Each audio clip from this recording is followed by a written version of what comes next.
মোহাম্মদপুর নাম শুনলেই এখন অনেকেই আতঙ্কে কেঁপে ওঠেন। হত্যা, মাদক ব্যবসা, ছিনতাই, চাঁদাবাজি, কিশোর গ্যাংয়ের দৌরাত্ম্য কি নেই এখানে। মাদক ব্যবসার আধিপত্যের লড়াইয়ে মূলত মোহাম্মদপুরে অস্ত্রের ঝনঝনানি, আর রাত নামলে স্থানীয়দের চলাচলেও গা ঝমঝম করে। সন্ত্রাসীদের সাথে পুলিশের যোগসাজশের অভিযোগও তুলেছেন কেউ কেউ। আর রাজধানীর বুকে কিভাবে গড়ে উঠল এমন নিয়ন্ত্রণহীন অপরাধ জগৎ, তানভীর মিজানের ছবিতে রেদওয়ান আহমেদ জানাচ্ছেন তার বিস্তারিত। লোডশেডিং কিংবা ঘরের বাইরের তীব্র গরমে ওয়ালটন রিচার্জেবল ফ্যান থাকলে থাকবে শুধু বাতাস আর বাতাস।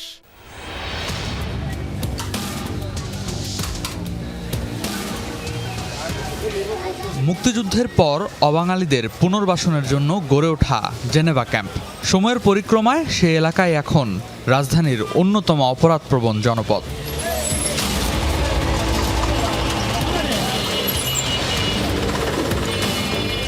মোহাম্মদপুরের ঐতিহ্যবাহী বাবর রোড স্থানীয়দের কাছে এখন পরিচিত মাদকের হাট নামে।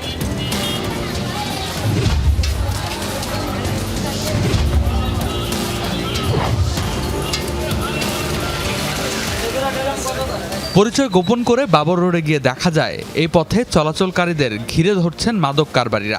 দিনে দুপুরে হতে হয় এমন অপ্রীতিকর পরিস্থিতির মুখোমুখি।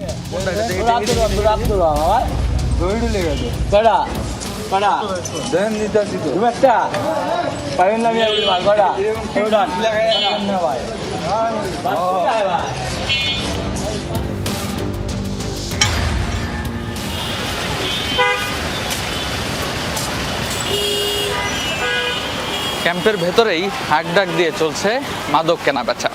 আমাদের হাতেও পেলাম দুই ধরনের মাদক, ইয়াবা আর হিরোইনের মতন ভয়ঙ্কর মাদক পাওয়া গেল এই ক্যাম্পের গলিতেই। অথচ সড়কের দুই প্রান্তেই পুলিশের অবস্থান।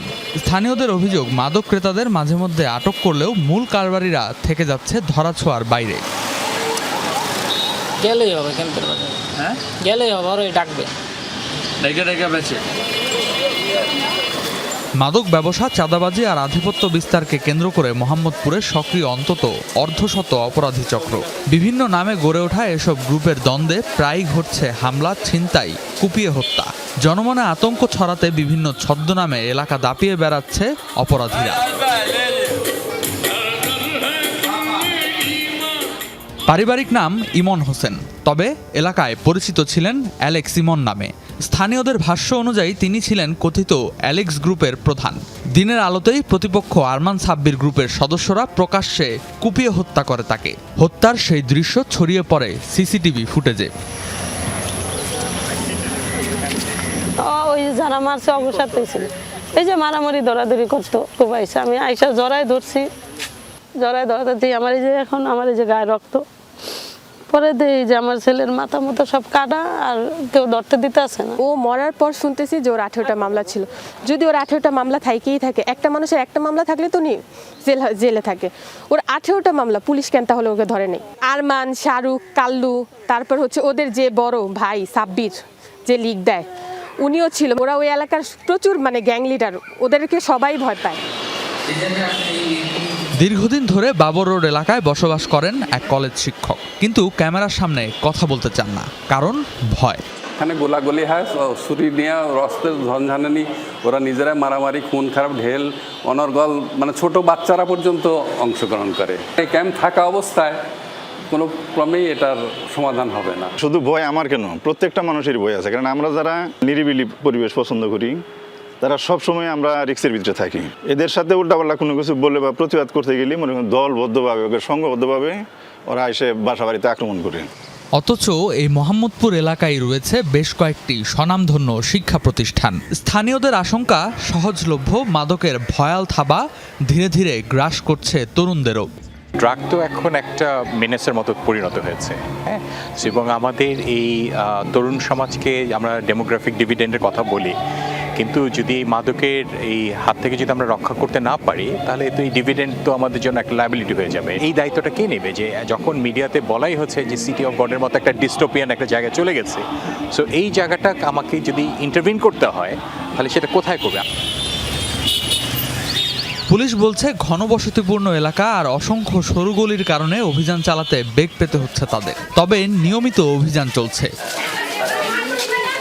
এই গলিগুলোকে টার্গেট করে আমরা বেশ কিছু গলিতে বন্ধ করে দেওয়ার চেষ্টা করেছি, কিছু দেখবেন যে বন্ধ আছে।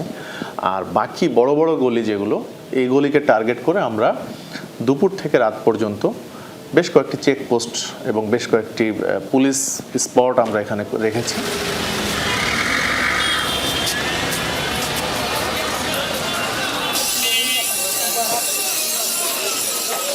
কিন্তু বাস্তবতা বলছে ভিন্ন কথা। রাত নামলেই জেনেভা ক্যাম্প আর বাবর রোডের চিত্র হয়ে ওঠে আরও ভয়ঙ্কর। আইন শৃঙ্খলা বাহিনীর একের পর এক অভিযানের কথা বলা হলেও থামছে না মাদক সহিংসতা আর আতঙ্কের বিস্তার। প্রশ্ন উঠছে, রাজধানীর মধ্যেই কিভাবে বছরের পর বছর টিকে থাকে এমন অপরাধের অভয়ারণ্য, আর কবে নিরাপদ হবে মোহাম্মদপুর? রেদওয়ান আহমেদ, যমুনা নিউজ, ঢাকা।